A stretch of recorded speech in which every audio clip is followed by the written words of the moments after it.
Hey everybody, Jason Woods with Kymera Bodyboard, and today we're going to start the first video in a three-part series where we're going to cover, starting today with basic board operation and avoiding problems.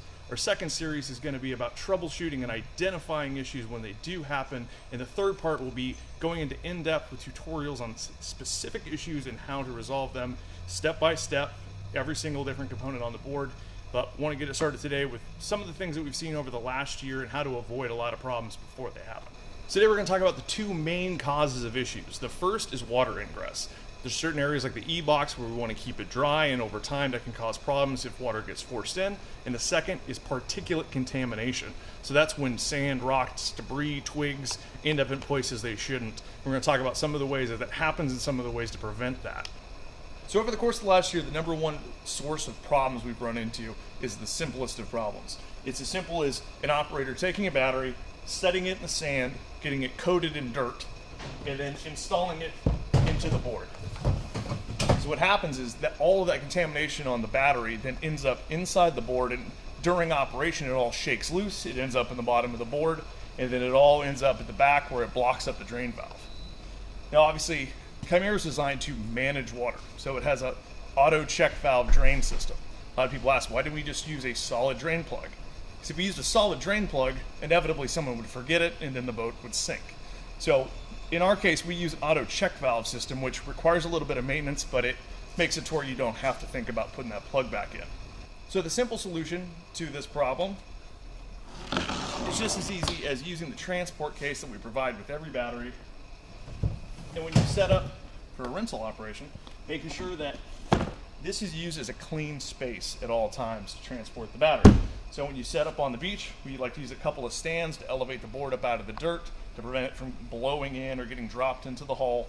And then we use the case where the battery remains shaded. We have yellow cases for two reasons. One, it's indicative of the hazard that is a large lithium battery, but two, is yellow is a very reflective color and it keeps the battery cool. This actually works as a cooler during the day.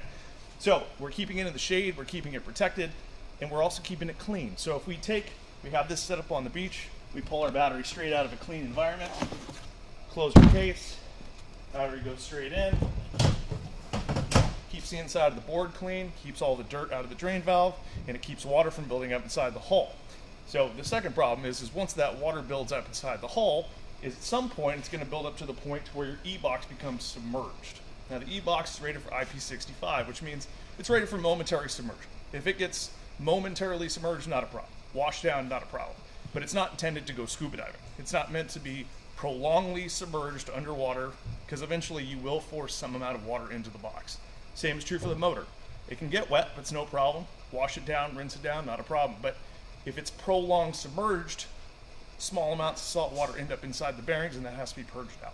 So when we first started, we just had a simple check drain valve, just had a little ball, and we quickly realized that this works great for sand because it just passes through, but the problem was that if you got a stick or something to that effect, it could pin the ball open and then you'd take on water. Then we moved to a flat screen, which does a great job of keeping things from pinning your ball open, allowing water back into your board, but unfortunately when sand gets inside, it packs up inside here and blocks this screen. So in the most recent iteration, we've moved to a convex screen, to where sand still can pack up around this, but the movement of water inside the board during our operation tends to clean it off and allows water to drain out. Now all that said, it's not a solution to where you don't need to still check. We've seen situations where people get in a rush, they're trying to get things back out in the water again, you've got a waiting line of people, and they just forget to look. It's really important to check things when you pull things out of the water. If there's more than a couple of cups of water in the bottom of the hull, you need to really check and see what's going on. Do I have particulate stuck in the drain valve? Am I taking on water there? Has a rivet broken free? Is something going on that's allowing water inside the hull and not clearing out? So another important one of avoiding problems in the first place is there are only a couple of moving parts in the whole system, but we have to pay careful attention to those moving parts. The first one is the rotating assembly inside the rear. A good habit to get into is before, especially if it's been sitting for a period of time, it's really important just to reach in here. Obviously it's powered off, your battery's out at this point, and you want to check how that feels. You just want to grab that coupler and just turn it by hand. This is, again, especially important if it's been sitting for a long period of time. You just want to make sure there's nothing wrapped up inside your jet pump. You're feeling for any tightness, any variation. If you have multiple boards And once you've done this a few times, you definitely will know what normal feels like. But it's just really important to check that. If there could be a rope wrapped up behind your impeller that you don't see, and what's going to start to happen is if you've got extra resistance in the drivetrain, it's going to start to put more load on your battery. It's going to put more load on your controller. It's going to put more load on your motor.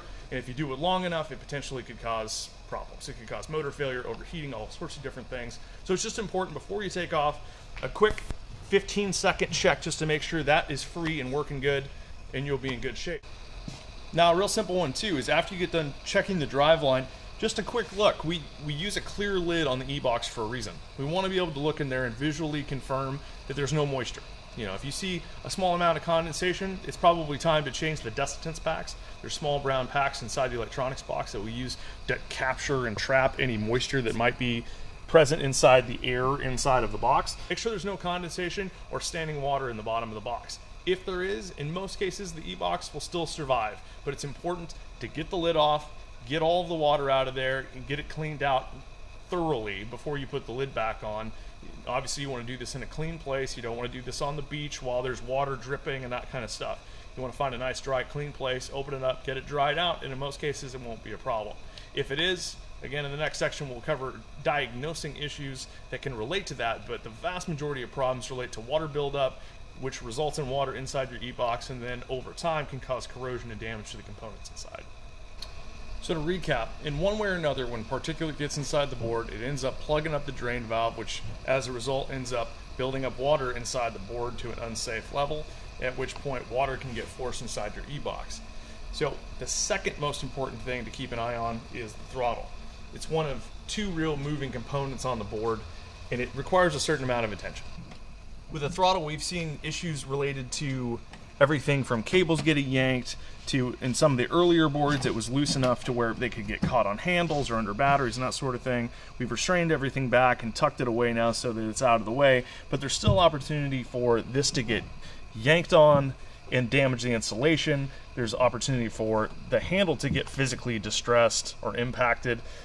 Just taking care to make sure that this is protected, but also making sure that sand and other debris doesn't end up inside the throttle itself. Just as we check the drivetrain for feel to make sure it turns freely, you also want to check this before you start out. Make sure that that is returning all the way to zero, and then it feels nice and smooth and there isn't sand or other debris built up inside there. The next most common problem we've seen is just simple entanglement inside the jet pump. Everything from globs of seaweed to nets to fishing line. We've seen ropes, all sorts of things can be sucked inside the jet pump and get wrapped up inside the impeller. Now, in most cases, it's a simple process of pulling the battery out, flipping it over, having a look. If you can see it in there, most likely you can get it out just by taking the grill off the jet pump. It's just a couple of screws, you pop that off, and you can remove it with a knife. You can cut it loose and pull it off. If you can't see it, but the shaft feels tight, it's worth a few minutes. Pull the ride plate off, pull the bolts out of the jet pump, slide that out of the way, and then you'll be able to clear the rope off that might be wrapped around back behind the impeller, where you may only be able to see part of it, but it can cause a real problem and put a bind on the entire drivetrain of the board. Now, another important thing to keep in mind is actual wear to your jet pump as a result of particulate contamination. So that means sand getting inside your jet pump. Obviously, a jet pump's designed to pump water, not rocks, not dirt, not sticks. All of that stuff we want to try to keep out of there. So a real easy way to go about that is just a couple of these kayak stands. They're available on the market. We got these on Amazon. They're $40 a pair, or somewhere in that range. It does a great job of keeping your board up out of the dirt, keeping the dirt out of your jet pump. It also helps to keep the dirt from ending up inside the board as well. It also makes a really nice display. You take 3 or 4 or 5 of these on a beach somewhere, set them all up with your battery cases laid out, and it makes a really nice display, and it helps to protect your equipment.